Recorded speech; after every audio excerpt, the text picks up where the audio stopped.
এই সময় আপনার ছাদ বাগানে এই ধরনের ছোট্ট ছোট্ট ডালিম গাছকে বুশি এবং ঝাঁকড়া করার জন্য আপনাকে কিন্তু প্রুন বা কাটাই ছাঁটাই করতে হবে। Hello friends, welcome to my channel. দেশ এবং দেশের বাইরে থেকে যারা আজকে আমার ভিডিওটি কন্টিনিউ করেছেন প্রত্যেককেই gardener tips with Kamal YouTube চ্যানেলে স্বাগতম। ছাদ বাগানে আমাদের বিভিন্ন গাছের মধ্যে ডালিম বা আনার গাছ খুবই অন্যতম জনপ্রিয়। বিভিন্ন ধরনের ডালিম বা আনার গাছ আমরা নিয়ে আসি পরিচর্যা করে সেখান থেকে ফুল বা ফল নিয়ে আসার জন্য। কখনো কখনো গাছের অযত্নের কারণে গাছগুলোকে কিন্তু শেপ দিতে পারি না, তাই কিভাবে গাছের শেপ দেবেন আজকের ভিডিও থেকে বিস্তারিত আলোচনা করব। আজকের ভিডিও থেকে দেখাবো কিভাবে ছোট্ট ডালিম গাছকে কাটাই ছাঁটাই করে নির্দিষ্ট শেপ দেবেন এবং এই সময় আপনি যে কোনো প্রজাতির যে কোনো ধরনের ডালিম গাছকে কিভাবে কাটাই ছাঁটাই করতে পারেন। আসুন তাই নিয়ে থাকছে আজকের বিস্তারিত আলোচনা, না স্কিপ করে কন্টিনিউ করুন।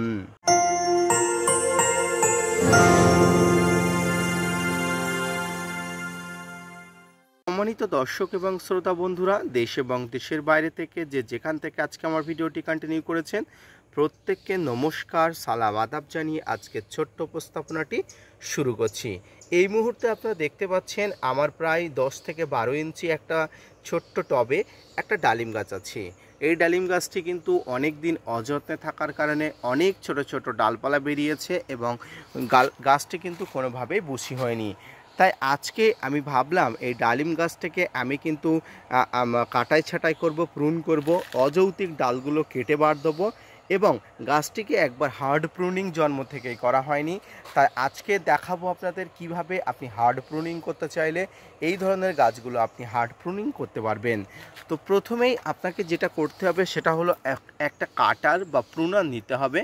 কাটার বা প্রুনারটা অবশ্যই স্যানিটাইজ করে নেবেন। স্যানিটাইজ করা বলতে এখানে আপনি ভালো মানের ফাঙ্গিসাইডের একটা প্রলেপ দিয়ে নিতে পারেন, অথবা আপনার কাছে যদি হাইড্রোজেন পারঅক্সাইড থাকে তাহলে হাইড্রোজেন পারঅক্সাইডগুলো জল একবার এর উপরে ভালো করে ঘষে নিতে পারেন।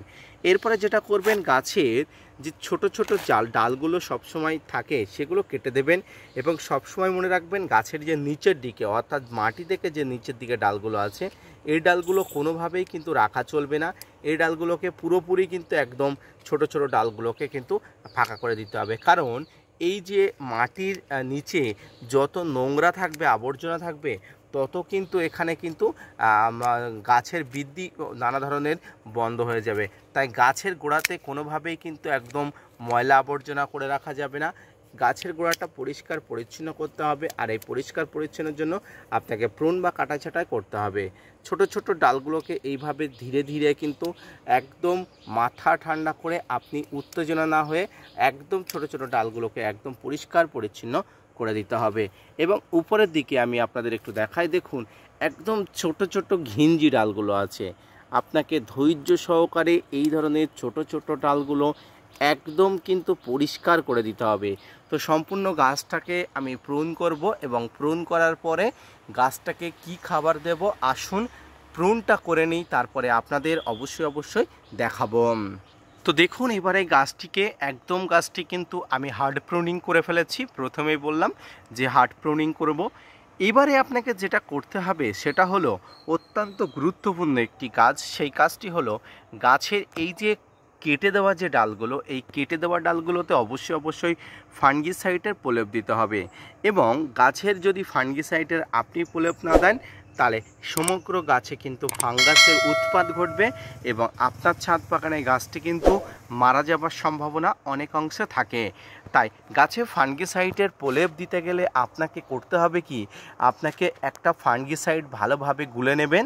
গোলার পরে আপনি সমগ্র ডালে বা পাতাতে স্প্রে করে দিতে পারেন, অথবা আপনি কোনো তুলিতে নিয়ে সমগ্র ডালে একটা একটা করে ধৈর্য সহকারে গাছের মাথাতে বা ডালে আপনি লাগিয়ে দেবেন। যদি সম্ভব হয়ে থাকে তাহলে এভাবে করবেন, আর যদি আপনার হাতে সময় না থেকে থাকে, আপনার ধৈর্য না থেকে থাকে, তাহলে অবশ্যই ফাঙ্গিসাইড গুলে নিয়ে আপনি গাছে স্প্রে করে দিতে পারেন।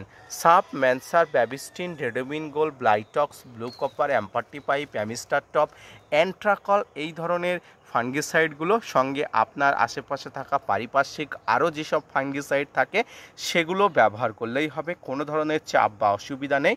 আপনি আপনার মনের মতো ব্যবহার করবেন। প্রতি লিটার জলে সাধারণত 2 গ্রাম দেওয়া হয়, আমি এক্ষেত্রে প্রতি লিটার জলে 3 থেকে 4 গ্রাম দিতে বলবো, কারণ এক্ষেত্রে গাছের উপর যাতে কোনোভাবেই সমস্যা না হয় তার জন্য ডোজ বা পরিমাণ এই ক্ষেত্রে একটু বেশি দিতে হবে। আপনারা 3 থেকে 4 গ্রাম প্রতি লিটার হারে জলে দিয়ে আপনারা স্প্রে করবেন।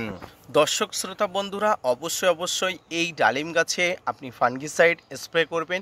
এবার যেটা করবেন, এই গাছ যেহেতু হার্ড প্রুনিং হয়ে গেছে, গাছের গ্রোথ স্তিমিত হয়ে যাবে, অর্থাৎ বৃদ্ধি হবে না, তাই আপনাকে যেটা করতে হবে, গাছের গোড়াতে এবার কিন্তু একটা ভালো মানের খাবার দিতে হবে। ভালো মানের খাবার বলতে ছাদ বাগানে আরও 5টা গাছের যে খাবার দেওয়া হয় সেই খাবারের মধ্যে অন্যতম খাবার হলো মিশ্র খাবার। এই মিশ্র খাবারটা দিতে হবে, আজই দিয়ে দেবেন আপনার ছাদ বাগানে। যেহেতু আপনি প্রুন বা কাটাই ছাটাই করেছেন, তাই অবশ্যই আজই কিন্তু আপনি মিশ্র খাবারটা গাছের গোড়াতে দিয়ে দেবেন। গাছের গোড়াতে দিয়ে দেওয়ার পরে অবশ্যই মাটি কিছুটা তুলে তারপরে খাবার দেবেন, তারপরে মাটি আবার দিয়ে দেবেন, অর্থাৎ মাটির নিচে চাপান সার দেওয়া পদ্ধতিতে অবশ্যই দেবেন। এখান থেকে 1-2 ইঞ্চি মাটি আপনি তুলে নেবেন, কিছু শিকড় কাটবে, তাতে চিন্তিত হওয়ার কারণ নেই। তারপরে এই ধার বরাবর বা কিনারা বরাবর খাবারটা দিয়ে আবার মাটি চাপা দিয়ে একটু জলের ছিটা দিয়ে দেবেন।